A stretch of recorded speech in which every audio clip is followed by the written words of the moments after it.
माँ बाप बहुत बड़ी दौलत। मेरे रसूल फरमाते हैं जन्नत तुम्हारी माँ के कदमों तले है। और फिर अमला रसूलुल्लाह सल्लल्लाहु अलैहि वसल्लम हमें करके भी दिखाते हैं। मुसल्ला इमामत है, ताहद नजर असहाब है, और अल्लाह के हबीब सल्लल्लाहु अलैहि वसल्लम की आंखों में आंसू आ गए। ये मक्की दौर नहीं, ये मदनी दौर है। यहाँ आदाब की आयतें उतर चुकी हैं। यहाँ सहाबा कितार अंदर कितार खड़े हैं। सहाबा को देखा, हुजूर की आंखें बरसी। आंखों में आंसू किस लिए आए? कि हुजूर को अपनी माँ की याद आ गई। भाईजान, जिसने दुखों का दौर देखा हो ना, खुशहाली आए तो इंसान आरज़ू जरूर करता है, काश के मेरे माँ बाप होते तो मेरे सर पर इज्जत की दस्तार देखते। मेरे एक मिलने वाले हैं, मुलाकात हुई, उन्होंने गाड़ी ली, मैंने मुबारकबाद दी तो आंखों में आंसू आ गए। मैंने कहा खुशी के आंसू या माजी की तलखियां? मुझे कहते एक ज़माना था कि माँ बीमार हो गई और मेरे पास इतने पैसे नहीं थे कि मैं माँ को गाड़ी पे बिठा के हॉस्पिटल ले जाता। वो कहता माँ को गधा गाड़ी पे बैठाया और माँ रास्ते में ही जिंदगी की बाजी हार गई। वो कहता आज सब कुछ है, माँ नहीं है। हाँ, ये बड़ा याद आते मरने वाले ये बात क्या जाने, जीने वालों पे क्या गुजरती है। भाईजान, बड़ी दौलत है, बड़े याद आते हैं यार। हम अगर अपना माजी देखें ना, यहाँ जितने लोग बैठे हैं, हमारा माजी तकरीबन मिलता जुलता है। हम पीछे पलट के एक अशरा डेढ़ अशरा पीछे देखते हैं तो गुर्बत की लकीर पे खड़े थे, अचार से रोटी खाते थे।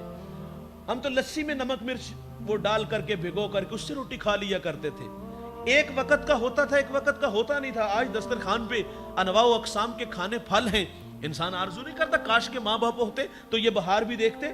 कभी कोई गली मोहल्ले में नहीं जानता था यार, रिश्तेदार ही नहीं पहचानते थे। आज पूरी दुनिया में शोहरत है। इंसान आरजू करता है काश के मेरे माँ बाप होते। कभी पास साइकिल नहीं था, आज जहाजों का सफर है। इंसान आरजू करता है काश के मेरे माँ बाप होते।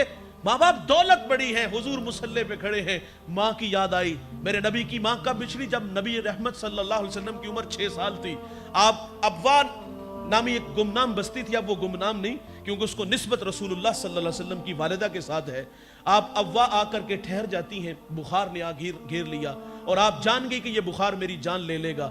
वक्त रुखसत उम्मे ऐमन को कहा कि मेरे बेटे मोहम्मद को बाहिफाजत अब्दुल मुत्तलिब तक पहुंचा देना। और फिर हुजूर को करीब बुलाया। उधर बचपने की मासूमियत, पेशानी में नबूवत का नूर, माँ बेटे में खूब सी जाती हैं।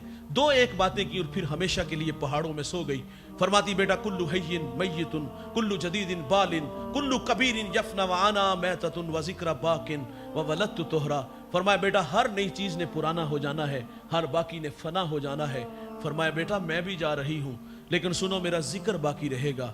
फरमाया इसलिए कि मैं तेरे जैसा पाकीज़ा और सुथरा मोहम्मद छोड़ के जा रही हूँ। सांसों की माला टूट गई, मोती फिजा में बिखरे।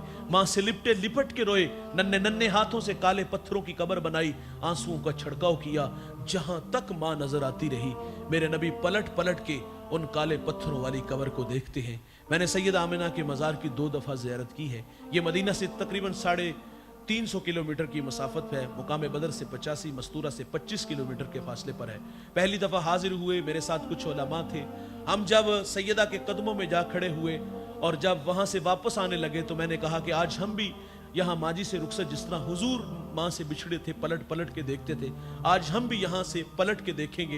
यकीन नहीं मानिएगा, जब पलट के देखा तो हुजूर का वो 6 साल का ज़माना याद आ गया कि माँ से बिछड़ते हुए क्या कैफियत हुई होगी। फिर मुकाम बदर तक हमारी हिचकियाँ और सिसकियाँ थमने का नाम ही नहीं ले रही थी। 6 साल की उम्र में माँ बिछड़ती है भाई। हजरत नबी रहमत सल्लल्लाहु अलैहि वसल्लम काले पत्थरों की कब्र बना के आंसुओं का छिड़काव करते हैं। जहां तक मां नजर आती रही, हुजूर पलट पलट के उन काले पत्थरों वाली कब्र को देखते हैं। और जब आप पहाड़ से नीचे आए, उम्मे ऐमन कहती मैं जब लेकर के नीचे आई, पलट के देखा तो हुजूर मेरे साथ नहीं थे। फरमाती मैं दोबारा फिर पहाड़ पे चढ़ी, मेरी आंखें क्या देखती हैं, हुजूर माँ के सराने खड़े हैं और वहां खड़े होकर कह रहे थे अम्मी जी आप तो जानते हो कि मेरा इस दुनिया में आपके सिवा कोई भी नहीं है। उम्मे ऐमन की जान निकल गई, हुजूर को सीने से लगा लिया। आका फरमाया करते थे उम्मे ऐमन मेरी माँ के बाद मेरी माँ लगती है। आज माँ की याद आई, सहाबा को कलाम किया, फरमाया काश कि आज मैं मोहम्मद की माँ जिंदा होती, तुम्हें नमाज इशा पढ़ा रहा होता, उसमें सूरत फातिहा की किरात भी कर चुका होता। मेरी माँ को मुझसे कोई काम याद आ जाता, मस्जिद नबवी के दरवाजे पे आके कहती इब्नी मोहम्मद, मेरे बेटे मोहम्मद मेरी बात सुनो। आका फरमाते मैं नमाज तोड़ के पहले अपनी माँ की बात को सुनता। बहुत बड़ी दौलत है, अगर आपके पास है तो कदर करो भाई। ان کے قدموں میں بیٹھا کرو یار. مانا کہ بڑے ہو گئے ہو, بڑے مصروف بھی ہو گئے ہو, آپ کے کندھوں پر بڑی ذمہ داریاں بھی ہیں اس وقت, آپ بچوں کی کفالت بھی کر رہے ہو, ان کے لیے بھی رزق اکٹھا کر رہے ہو یار, بڑے مصروف ہو گئے. لیکن میں دوستو یہ مشورہ ضرور دیتا ہوں, جب بھی کبھی والدین کی عظمت اور ان کے حقوق کے حوالے سے بات ہو تو یہ بات ضرور کرتا ہوں کہ یار آپ 24 گھنٹوں میں سے کم از کم 1 گھنٹہ اپنے ماں باپ کے لیے مختص کر دو یار. ان کے ساتھ بیٹھ کے گپ شپ لگایا کرو, ان کے پاؤں دبایا کرو, ان سے مشورہ مانگا کرو.